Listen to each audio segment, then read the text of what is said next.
Hi, everyone. Happy Saturday. My name is Erica, and I'm delighted to welcome you to What Does the Fox Say?, part of our Creature Feature Talk series. Creature Feature is an online series from the Harvard Art Museums that offers families and curious explorers of all ages a chance to discover magical creatures across the collections through close looking with museum staff. Before we begin today's program, I want to respectfully acknowledge that the Harvard Art Museums and Harvard University is situated on the traditional and ancestral territory of the Massachusetts people, and we strive to honor this relationship. I also want to share a bit about how you can participate today. Please take a look at the bottom of your screen and find the chat box. During the talk, Steve will discuss several objects from the Harvard Art Museum's collections and ask you questions about what you see. You may have to ask an adult for help, but you can type your answers to these questions in the chat box, or you can tell them to the person you are watching with, or both. I'll read these answers out loud as we go, and we'll also keep an eye on the chat in case you have other questions. As a reminder, we are using the webinar format in Zoom, so your videos and microphones will be turned off the whole time. Now, here's my friend Steve. Good morning, everybody. My name is Steve Deane. In previous talks, the speakers have provided pictures of the creatures that they live with. So here's a picture of my dog, Keta, as well as these two-legged creatures, Frankie and Lincoln, who also live with me. I am an exhibition production specialist at the Harvard Art Museums, which is a fancy way of saying that I install the artwork you see in the galleries. Sometimes the works of art I install are two-dimensional or flat like a piece of paper, like this woodblock print by Japanese printmaker Utagawa Hiroshige. In it, a group of foxes have gathered around this sacred tree under a starry night sky. Many more foxes are approaching in the distance. There's so many foxes. Too many to count, I think. But how many would you guess? Let us know in the chat. It's kind of like guessing the amount of jelly beans in a jar at a candy store. That's a good question, Steve. How many foxes do you think are there? And also way off in the distance, these little orangey red spots you see are called foxfires, and they would count if you're trying to count them all. Okay, that's good to know. All those little orange dots could represent foxes too. All right, so we've got a couple guesses. Maybe 16 foxes, maybe 300 foxes. Ooh, and also maybe even more, 650? I think 16 may be these foxes right in the front here. Yeah, I think that's right. But if we wanted to include all of them in the back, I think some of our higher numbers might be closer. It's tough to tell. For sure. So these little red orangey dots that we see here and in the foreground as well are called foxfires. And they would be emitted by the foxes as they ran towards the sacred tree. And the local farmers would predict their upcoming rice harvests by the amount of foxfires that they saw. Sometimes I install many two-dimensional works. Here, my colleague Sean Lunsford and I install a work by Fernando Bryce. Now, normally we don't work this fast. It wouldn't be safe. But this is a time-lapse video captured by our talented videographer, John Neely.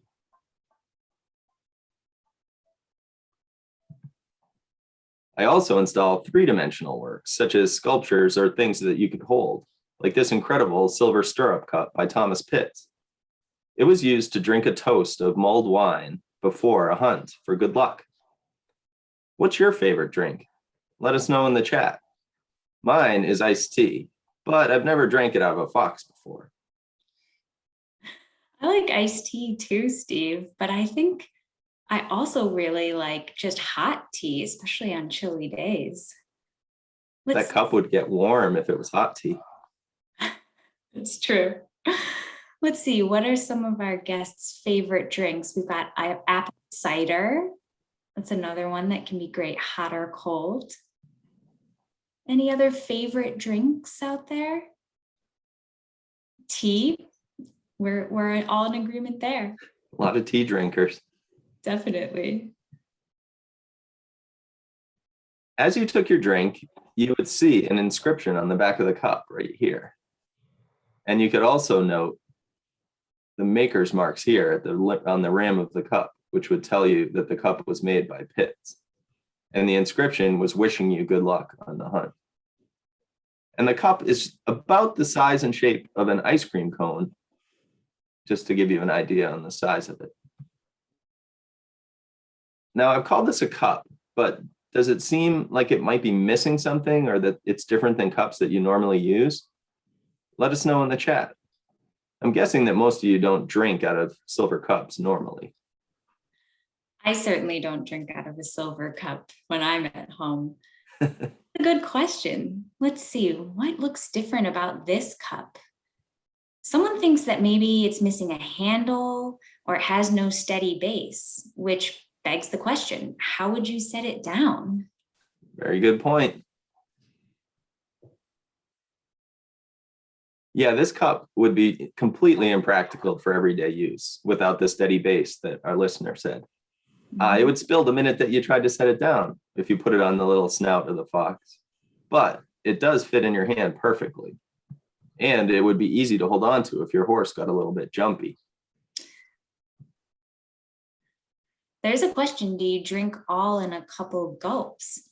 I'd imagine you'd do that and then maybe hand it to someone else because you wouldn't be able to put it on a table. Right. And you're also on the horse when you have your drink. But yes, it was sort of like it wouldn't be filled all the way to the top, I don't think. And it would just be sort of a big gulp and then handed down to someone who would not be going on the hunt and would probably bring it back into the house.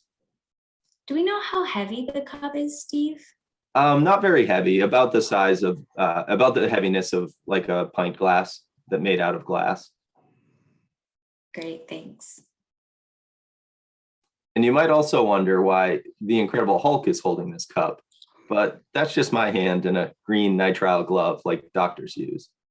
At work, we wear gloves to protect the objects that we handle from any oil or dirt on our hands. This print by Lucas Cranach will show why the cup was called a stirrup cup. Here, a lady and gentleman are in the saddle with their feet in the stirrups. They've already had their pre-hunt toast and are on their way to find some foxes. Have you ever ridden in a horse or seen someone else riding in one or riding on one? If you have, you might have seen the stirrups and noticed that they help keep you balanced and stable. A stirrup is attached to the saddle with a strap and has a flat base to support the rider's foot and can also be used to pull yourself up onto the horse. And pulling back again, I would like to point out the two dogs on the ground. These are called Foxhounds. They were big helpers to the hunters. They were very good. This breed in particular was very good at following the scent of foxes for the hunt. And here's a print of two Foxhounds by Charles George Lewis. What similarities do you see between the faces of the dogs and the faces of our fox on the cup? Let us know in the chat. What similarities between our two dog friends and our cup here? Let's see. We're noticing that they both have pointed noses. Yeah, long snouts. Yep, long nose is definitely a major feature. I'm also noticing a difference, Steve. I'm thinking maybe the ears look a little different. Yeah, I think I was waiting to see if anyone would catch that. We're also noticing that they both seem to have short fur. Yeah. Yeah, the short fur on their snouts is very similar. But yes, going back to the ears, the fox has those erect, pointy ears, while the floppy, roundish dog ears are just hanging flat.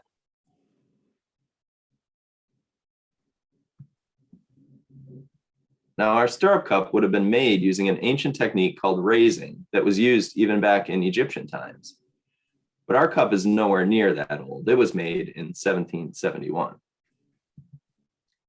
Raising involves hammering a flat round disc of metal over an anvil or wooden form. In this example, the metal is copper instead of silver that Pitts used. Note the circular indent in the log here that will be used to round the edges of the disc. But hammering metal over and over will make it brittle. So to avoid this, the metal is heated over a fire. Afterwards, it's too hot to hold, so it would be quenched in a water bucket. This process makes the metal softer and much easier to bend. The heating and quenching would have been done many times during the process of Pitts creating this stirrup cup. And as you can see, this copper bowl is quite shallow. So you can imagine the amount of time it would take for Pitts to produce such a deep cup as our stirrup cup. And here's a look inside of the cup. Once the basic form was achieved, Pitts would have started to use a technique called Repousse, which is French for pushed out. So working from the inside of the cup with hammers and pointed tools, he would push sections of the cup out, such as the eyes and the snout. You can see the back of the eyes right here and here and the mouth. Oh, yeah. Pitts would have worked back and forth inside and outside of the cup until it was near completion. The ears would have been cast separately and attached afterwards. You can see a point right here where a grommet of sorts was probably used to attach it in conjunction with some solder as well. And you can notice up close here all the marks from the hammers and the chasing tools that he used. The fine details, like someone mentioned about the fine fur on the snout, would have been done from the outside of the cup. And you can see the fine fur here, as well as it transitions into the longer fur near the rim of the cup and around the ears of the fox, as well as these amazing sharp pointed teeth, and also the incredible detail here in the eyes, all done with hammers and small tools. Since Pitts was an Englishman, I did a little investigating, and I think that our cup may be modeled after a cross fox, which is native to England. Do you see similarities between the live fox and the silver fox? Let us know in the chat. Imagine if Pitts could have made these tiny little whiskers out of silver for our fox cup. Oh, those foxes are so adorable, Steve. And I love that you're showing us how, yeah, imagine how he worked to make that fur visible. Let's see some similarities between the photo and the cup that we're noticing is the long snout again, and those pointed ears. It seems like even in the photo, their ears are sticking up. There's also those eyes really pop out in both, just as you were mentioning with how he would have created those details. Yeah, I agree, Erica. The eyes, I mean, the detail that he did in the eyes is incredible.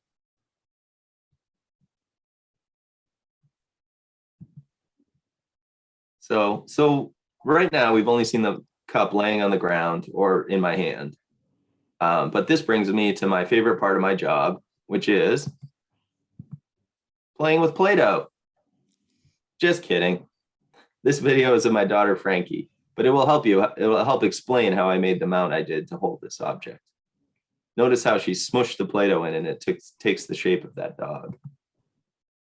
A mount is something which holds an object up, which can't stand on its own or needs to be viewed from a certain height or angle. So you can see the mount right here. And luckily for me, in this previous exhibition, the cup was set to be viewed at a height and angle where the viewer wouldn't be able to see the interior of the cup. This created a situation where I could make a really sneaky mount that wouldn't be seen by the viewers. I decided to create a two-part mount that would pressure fit against the opposite sides of the inside of the cup. This way I could avoid covering any parts of the fox. I was able to press a soft epoxy putty, sort of like the Play-Doh we saw, onto both opposite sides of the cup, with a thin piece of plastic in between to protect the cup. The multi-textured surface of the inside of the cup allowed the epoxy to fill into all the nooks and crannies, just like in Frankie's video. Once the epoxy hardened overnight, these brass tabs were attached. And the lower tab here has a hole that will accept the screw, and it's threaded in there. You might just be able to see the tiny threads. So loading both pieces of the epoxy mount into the cup and pushing them into opposite sides, they fit into the tool-marked interior surface like two pieces of a puzzle locking together. And once the screw right here is tightened, the cup is totally secure in its mount. All the parts were painted gold on the off chance anyone could see, and the stem is painted to match the wall color behind the object. Now, doing all of that work in the inside of the cup with the long stem would have been difficult. So I used a tube for the base of the mount, and the small stem fits snugly into the tube, which also provided the curators with many possible viewing angles as the stem can rotate in the tube. And here's our fox floating in the air and showing off a sharp-toothed smile. Once we reopen, you can see this incredibly lifelike silver fox in his habitat in the silver cabinet on the second floor of our galleries. So far, all the objects we've seen are very realistic. But now we'll take a look at two prints which are a bit more abstract. The first by Antonio Frasconi. What do you see in this print that isn't quite as realistic as the previous works? Let us know in the chat. I like the wild rays coming off the sun. It reminds me of the old sun-kissed raisin boxes that we had as children. I remember those boxes of raisins. Let's see. Well, someone has spotted that this seems to be an image from Story from Aesop's Fables. Yep. And is there a title on the print there? Yep, right up in the top right corner here, we can see The Fox in the Grapes. Perfect. And someone thinks that this might be a cubist shaped fox. I was also noticing there's a lot of sharp angles here, which seems to be different from the other images of foxes, both real and created, that we've seen so far. That's a great point to think of cubism with this. And also I noticed that the claws on the fox are very sharp, but also sort of elongated and also angular, similar to that cubist thought. Definitely, and even the tree that he seems to be clawing at is a little angular and wacky. Yeah. Yeah, and as the listener said, this is based off the Aesop fable. And in the fable, the fox is very frustrated because he can't reach the grapes on a hot day, and he's so thirsty. But again, maybe with the differences in angles, right here, it looks like he could just hop right up and grab those grapes. Now, with this simple and playful line work, Gerhard Marx's fox right here is our happiest fox so far. He reused a woodcut plate from a book of Aesop's fables as a letterhead for this note he wrote to his friend Lionel. Marx's woodcut would be similar to maybe rubber stamps that you've used at home. So here are a few examples that we had kicking around. And looking quite pleased with himself, this fox looks like he could have been the one that tricked the crow out of a nice piece of cheese in another one of Aesop's fables. Someone is asking why this picture is so strange. What do you think makes this image of the fox look so different from the others? I like his long tail. It almost looks like a baseball bat lying down. That's true. The tail is definitely exaggerated, and it's more of just a simple outline without a lot of the detail that we've seen so far. Yeah, for sure. It almost looks like he could have done it all in one line without taking his pen off the paper. Well, it was a print, but when he could have carved it all. Mm-hmm.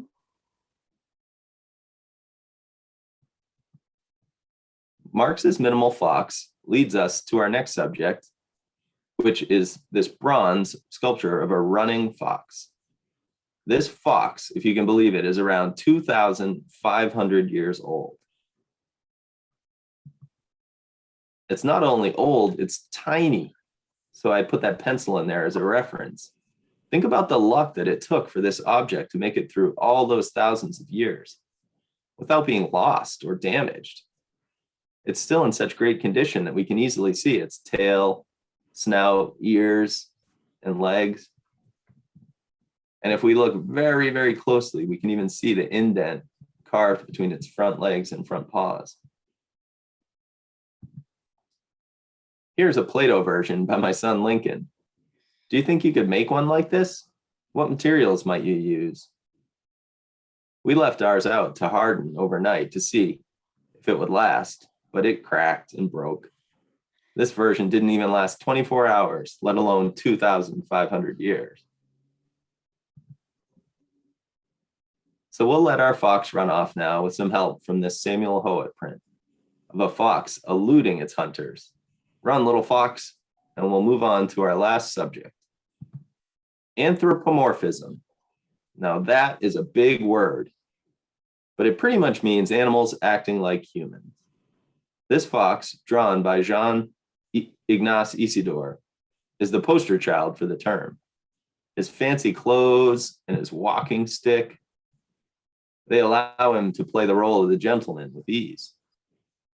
His posture might even imply royalty. He looks even a bit similar to that gentleman we saw riding the horse earlier. Do you have a favorite animal from a book, a movie, or a TV show that acts like a human? Let us know in the chat. Mine is Nick Wilde from Zootopia. And I'm not just saying that because he's a fox and it goes along with the point of our talk. Great question, Steve. There's so many animals and stories and movies that take on human traits. One of my favorites was always Babar, the elephant, who also dresses up like a gentleman, almost like the fox that you showed before. I like that too, Erica. Does anyone in our audience have a favorite animal that maybe walks and talks and takes on human characteristics? Oh, someone has said William Shatner as a possum in Over the Hedge. I don't know that one. I haven't seen that one either, but he's got a great voice for animation. Definitely. I also really like the sloths in Zootopia. So do my kids. Nick, that sly fox from Zootopia, would love the hustle of this print by Allard van Everdingen. In the foreground, one fox, disguised as a monk, distracts the rooster, while his friend in the background here is trying to catch them some lunch. This robed fox here is named Reynard. He's the star from medieval times, where he tries to outsmart other animal counterparts. The stories back then became so popular that Reynard became the word for fox in the French language, replacing the old word goupil. Reynard's main opponent in a lot of these confrontations is his uncle, a wolf named Isengrim.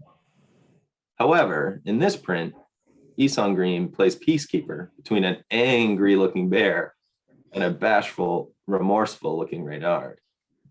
I wouldn't want to have that bear angry at me. Me neither. What other animals do you see in this print?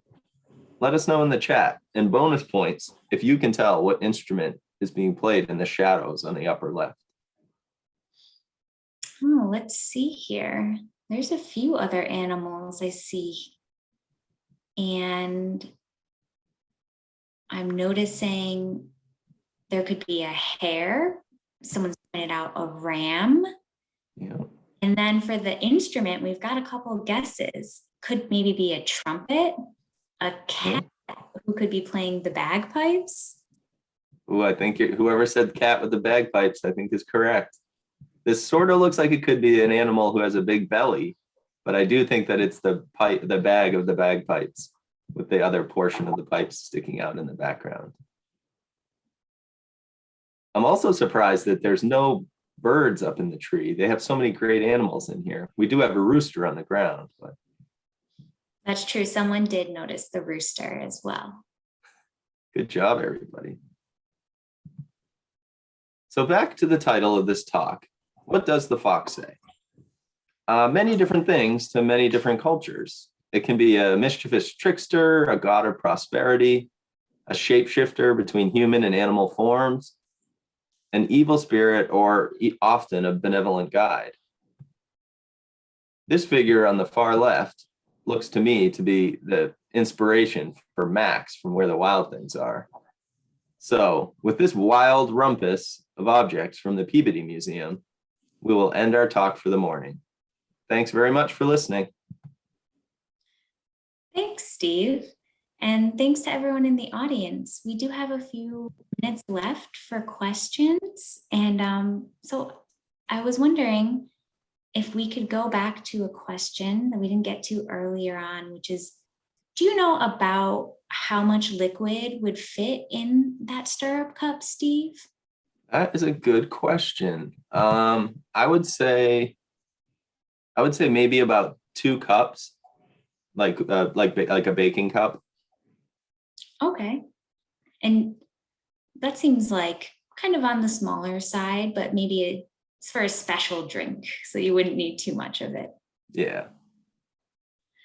I'm happy to take any other questions that we might have. There was one other that came up, and maybe you could go back to when you showed the inside of the stirrup cup. Someone was Sure. asking, why is the inside gold while the outside is silver?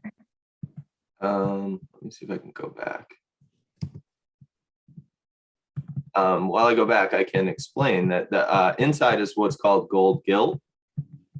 And the reason it was gilt gold on the inside is that silver will tarnish and turn black.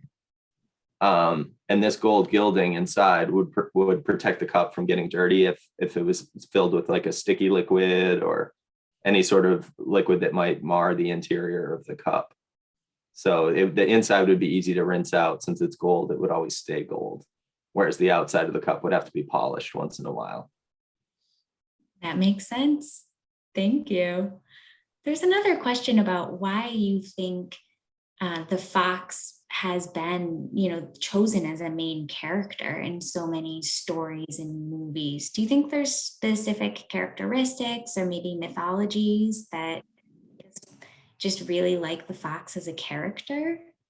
I think it has something to do, this is just me personally, but just with the intelligence of foxes, about how difficult it is for people to catch them in a hunt. And there's, that great book, The Fantastic Mr. Fox, where the 3 hunters are after the fox and he's able to outduel all 3 hunters with a little help from his friends. So I think from viewing the foxes in nature, I think people realize that they have such a high intellect, and it allows them to anthropomorphize them and give them human traits, because humans fancy ourselves to be very intelligent as well. It's a good point. We definitely, I think, admire the fox because we think they're so clever. And I think we have time for one last question. The little ancient fox that you shared that, as you said, miraculously made it through so many years. Do we know who made that? No, unfortunately, there's no information about who the sculptor would have been, probably because it is so old. I'm guessing we know the age of this piece because of like a carbon dating or something that our conservation department has been able to find out. That's what I would think. Great. Well, thanks so much, Steve. I think that's the end of our time this morning. So thank you so much to everyone for joining us today. And if you're feeling inspired by today's talk, we'd love to see your fox creations. You can share your artwork by tagging us on social media or emailing us a photo. We'll also send a follow-up email to everyone who attended this morning with a link to a special online collection of artworks featuring foxes in the Harvard Art Museums. Warmly thanks, Steve, and all of you for spending your morning with us. Have a great Saturday. Thanks, Erica. Bye, everyone.